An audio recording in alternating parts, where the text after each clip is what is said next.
Hey everyone, welcome to Mentometer by Kalpana Singh. और I hope कि सब बहुत अच्छे होंगे, अच्छे से स्टडी चल रही होगी आप लोगों की। और ये नई सीरीज़ है साइंस की, which is very important. UPSC के जो नॉर्मल क्वेश्चन है साइंस से रिलेटेड, उसके लिए आपको बेसिक्स आपको जानना बहुत ज़रूरी है। ये जो सीरीज़ चलाने का मेरा मोटिव है, साइंस की क्लैरिटी सबसे पहले 6, 7, 8, 9 एंड 10 ये बेसिक्स हैं एनसीईआरटीज़ के। मैं कोशिश करूँगी पहले जो भी साइंस की जो भी 10th क्लास तक की एनसीईआरटीज़ में सारे टॉपिक्स हैं, उसमें से मैं सबसे पहले कोशिश करूँगी कि बायोलॉजी के जो चैप्टर्स हैं उसको कंप्लीट करना।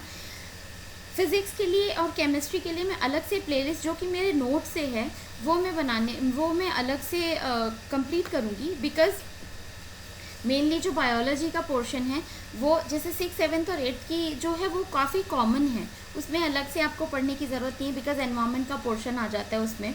फिज़िक्स केमिस्ट्री के बहुत छोटे छोटे से टॉपिक्स हैं तो वो कंप्लीट कर सकते हैं।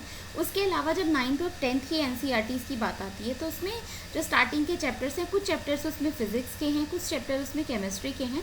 सिमिलरली 10th क्लास के लिए भी सेम ही है, कुछ चैप्टर फिज़िक्स के हैं, कुछ केमिस्ट्री के हैं। तो मैं सेग्रीगेशन इसलिए आपको बोल रही हूँ कि आपको उसमें सेग्रीगेशन इसलिए करना है कि फ़िज़िक्स के चैप्टर्स जो हैं उसमें आपको कुछ इंपॉर्टेंट आते हैं, जैसे कास्टिक सोडा और बेकिंग सोडा, उसके नेम्स, उसके जो भी केमिकल फार्मूलाज हैं या जो केमिस्ट्री में उनकी टर्मिनोलॉजीज़ है वो आती हैं। तो वो मैंने जो अपने सेल्फ प्रिपेयर्ड नोट्स हैं, because I cleared teachers eligibility test for junior and senior both. तो वो उसी से मैंने नोट्स प्रिपेयर किए and those are very authentic. उसी ये तरीके के जो भी स्टेट पीसीएस के जो मैंने लास्ट ईयर पूरा एनालाइज किया था यूपी पीसीएस के लिए, उसमें तो बहुत सारे क्वेश्चंस आते हैं। लास्ट ईयर वाइटामिन से क्वेश्चन आए थे, उससे लास्ट ईयर भी वाइटामिन से और मिनरल से बहुत क्वेश्चंस आए थे। 4-5 क्वेश्चंस उसी से बेस्ड थे 2021 के। तो आपको ये चीज़ें ध्यान में रखनी है कि किस तरीके के क्वेश्चंस आ रहे हैं प्रीवियस ईयर के क्वेश्चन पेपर के लिए। So today we will discuss about 6th class की एनसीईआरटी। मैं कोशिश करूँगी कि इसको जितना जल्दी हो सके उतनी जल्दी कवर करें। उसके बाद 7th, 8th, 9th, 10th की जितनी होगी, उसके बाद 12th क्लास के जो लास्ट के चैप्टर्स हैं जो इम्पॉर्टेंट हैं यूपीएससी यूपीपीसीएस के लिए, आरओ एआरओ के लिए इम्पॉर्टेंट है ये। और उसके अलावा एसएससी के एग्ज़ाम में भी साइंस काफ़ी अच्छे उसकी पूछी जाती है, उसके लिए इम्पॉर्टेंट है, तो उसको हम कवर करेंगे। So let's begin the chapter. ये जो है हमारा प्रीएम्बल है, तो ये आपको पता होना चाहिए। ये पॉलिटी की जो सीरीज़ है उसमें आपको पता चल जाएगा।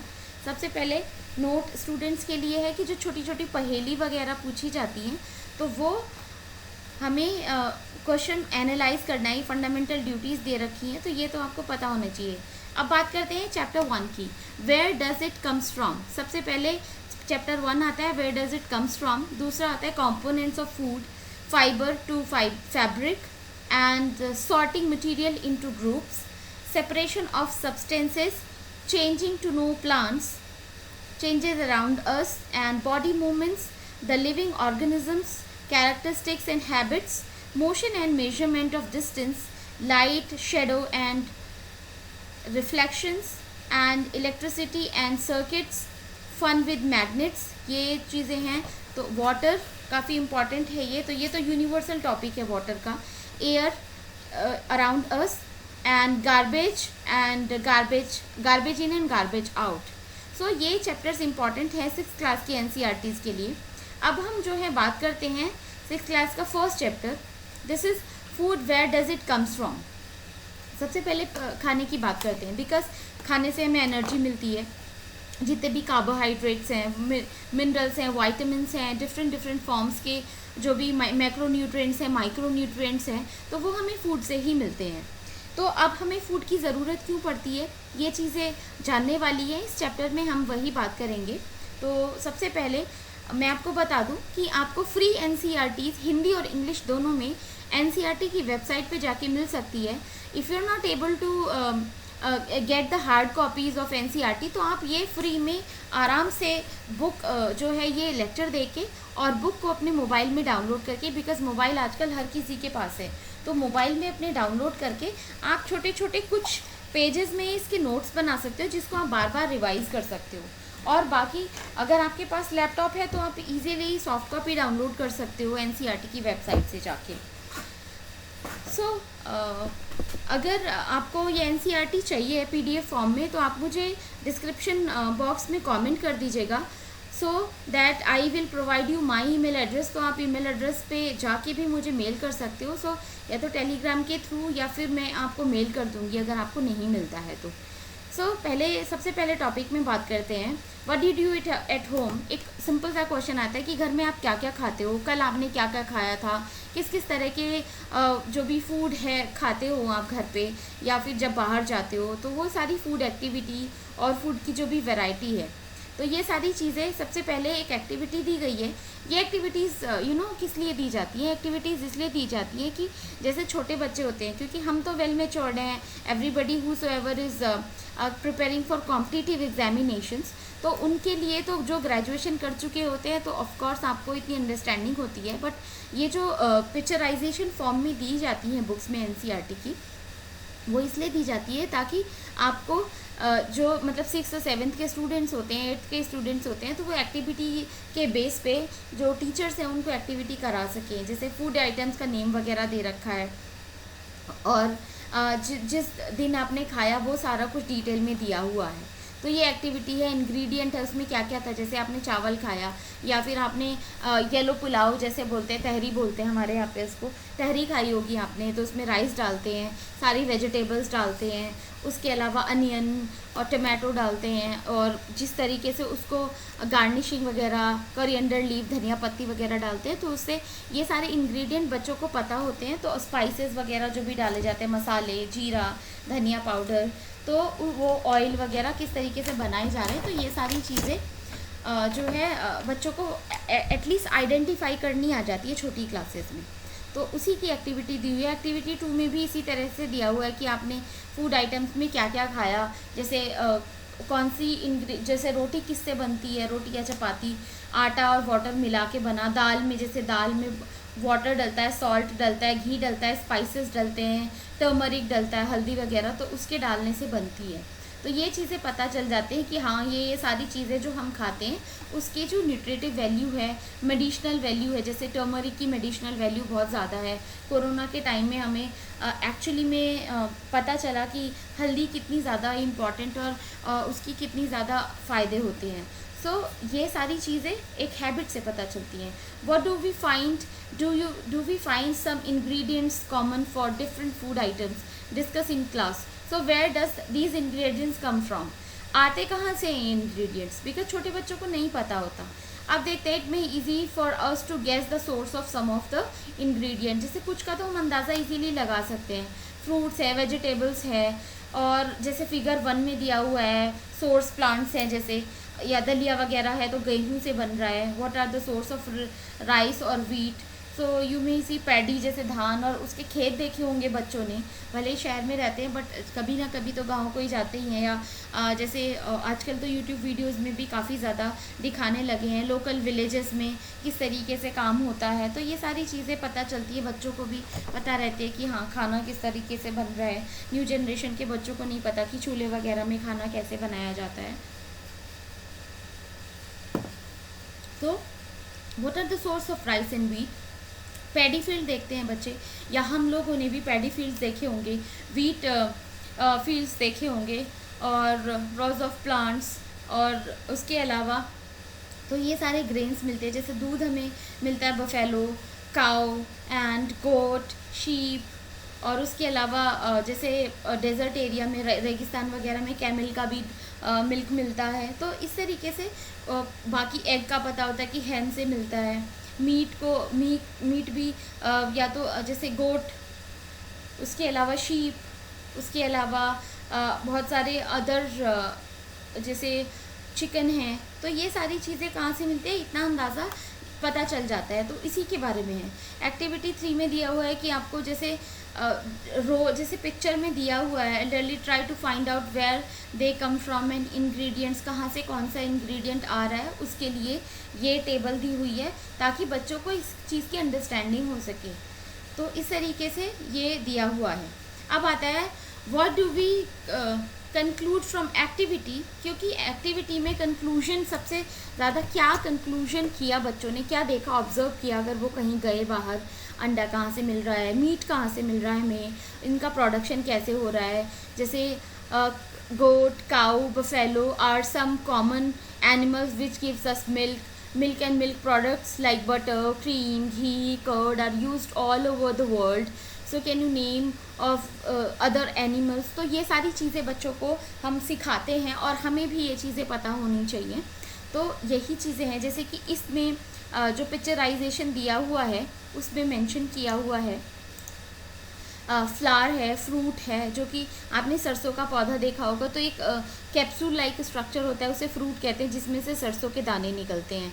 उसके अलावा जो प्रॉपर जो स्टेम वाला पार्ट होता है, प्लेन स्टेम है, लीव्स हैं, और पूरा जो पोर्शन होता है उसे शूट स्टेम कहते हैं, एक्सेप्ट रूट। तो रूट में भी 3 तरह के रूट्स हैं, प्राइमरी रूट, सेकेंडरी रूट्स, और पूरे जो रूट सिस्टम को कहते हैं, पूरे रूट जो पूरा सिस्टम है उसको रूट सिस्टम कहा जाता है। Plant parts and animal products as food. So plants are one of the source of our food. Which part of the plant? तो कहीं कहीं पे लीव्स खाई जाती हैं, पूरा स्टेम भी खाया जाता है बहुत जगह, बहुत सारी प्लांट्स में। उसके अलावा कहीं कहीं पे फ्रूट्स खाए जाते हैं, तो और कहीं कहीं पे फ्लैश ही पूरा होल फ्रूट खाया जाता है। जैसे पम्पकिन हुआ, तो पम्पकिन में बहुत जगह पे उसकी लीव्स भी खाई जाती हैं और पूरा पम्पकिन फ्रूट भी खाया जाता है विद जो उसका छिलका होता है, कहीं कहीं पे छिलका छील के खाते हैं, कहीं पे छिलका हटा के खाते हैं। उसके अलावा flowers dipped in rice paste and fried tried. तो जैसे चावल खाते हैं, चावल का पेस्ट को कोट करके और उसको फ्राई भी किया जाता है, इस तरीके से भी खाया जाता है। तो भी एक यहाँ पे जो भी पहेली पूछी गई, पहेली wants to know if any of are fruit came from source other than plants and animals. उसके प्लांट और एनिमल्स के अलावा कहाँ से हमें फूड सोर्सेज मिलते हैं? तो जैसे प्लांट और एनिमल्स के अलावा देखा जाए तो इसमें अलग जो भी अदर प्लांट्स हैं, आई मीन अदर जो सोर्सेज हैं, उसके एग्जाम्पल देने हैं, तो उसके लिए भी यहाँ पे पूरी टेबल दी हुई है। सम प्लांट्स हैव 2 और मोर एडेबल पार्ट्स, जैसे seed of mustard plant gives us oil and leaves are use as vegetable. Can you think of the different parts of banana plant that are used as food? So जैसे उसका shoot होता है, अंदर वाला part है होता है, वो भी खाया जाता है। बनाना का फ्लावर खाया जाता है कहीं जगह पे, जो जैसा चेरी से कलर का जो होता है ऊपर वाला पोर्शन। जैसे ब्रिंजल करी है, ब्रिंजल में करी फ्रूट है, चिली एज स्पाइस फ्रूट है। उसके बाद oil from groundnut, mustard oil, ये सीड्स हैं, सोयाबीन वगैरह से सीड मिलता है। उसके अलावा चना या ग्राम है, उसके स्प्राउट्स भी खाए जाते हैं, प्रॉपर चने को भी खाया जाता है। तो इस तरीके की एक्टिविटीज़ हैं इसमें। जैसे एक्टिविटी 4 में दिया गया है कि choose whole ingredients obtain from plants, तो ये सारे इंग्रेडिएंट है। एक्टिविटी 5 में भी दिया गया है कि मूंग या चने का स्प्राउट्स वगैरह कैसे बनता है, किस तरीके से उसको यूज़ किया जाता है, और स्प्राउट्स की जो भी न्यूट्रिटिव वैल्यूज़ है, जैसे उसके लिए फाइबर रिच बहुत ज़्यादा है, वो प्रोटीन के लिए बहुत ज़्यादा अच्छा सोर्स माना जाता है। Beets correct. Nectar sweet juice है, जैसे ये आप शहद को कहते हैं, तो इसमें नेक्टर कहा गया है, या फिर स्वीट जूस कहते हैं उसको। नेक्टर को वैसे अमृत कहा जाता है हिंदी में। तो इस तरीके का ये चीज़ें हमें पता होनी चाहिए। What do animals eat? तो एनिमल्स सब क्या खाते हैं? अगर जैसे एक डॉग के बारे में बात करें, कैट, बफेलो, गोट, सबका जो ईटिंग हैबिट है वो अलग अलग है। You surely be aware of food the animals eat. What about other animals?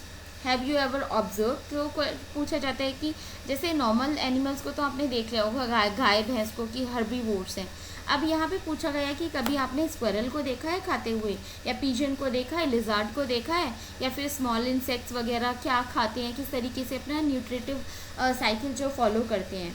तो उसी तरीके से एक टेबल दी गई है, और एक्टिविटी 6 है इसकी कि इसको कैटेगराइज किया गया है। मेनली जो स्टार्टिंग की NCERTs का मतलब ही ये है कि जैसे बुफेलो ग्रास खाती है, ऑयल केक खाती है, आपने खल सुना होगा गांव में, तो खल है, भूसा है, जो कि जैसे पराली जलती है, जहाँ जिसमें से धान से, पैडी फील्ड के से जो सूखने के बाद जो हस्क मिलता है, भूसी, और वीट, जो वीट फील्ड्स हैं उसमें से जो भूसा निकलता है, ग्रेन अलग हो जाते हैं वो।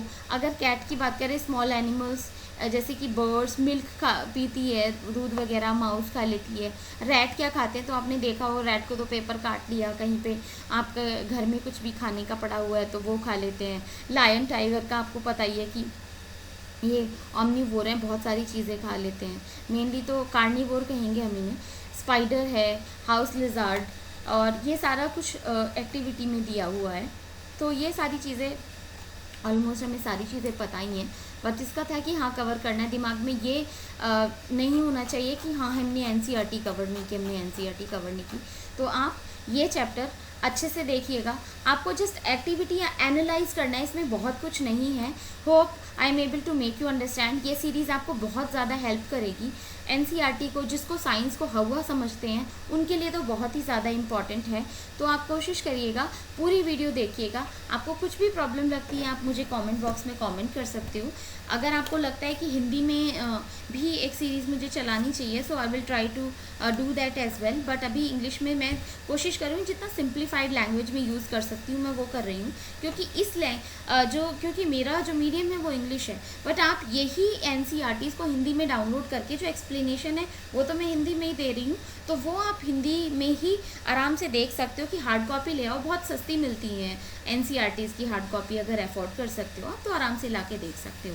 सो शेयर करिए अपने फ्रेंड से जो कि यूपीएससी की प्रिपरेशन कर रहे हो, अपना एक अच्छा सा ग्रुप बनाइए, डिस्कशन करिए। 12th के स्टूडेंट्स हैं, अगर आप 11th के स्टूडेंट्स भी हैं और ग्रेजुएशन जो कर चुके हैं, पोस्ट ग्रेजुएशन परस्यू कर रहे हो, तो एक बार सिविल सर्विसेज की तैयारी करो या अदर एग्जाम्स की, जो भी गवर्नमेंट एग्जाम्स की तैयारी कर रहे हो, तो ये सीरीज़ आपको ज़रूर हेल्प करेगी। So take care guys, thank you so much, bye bye.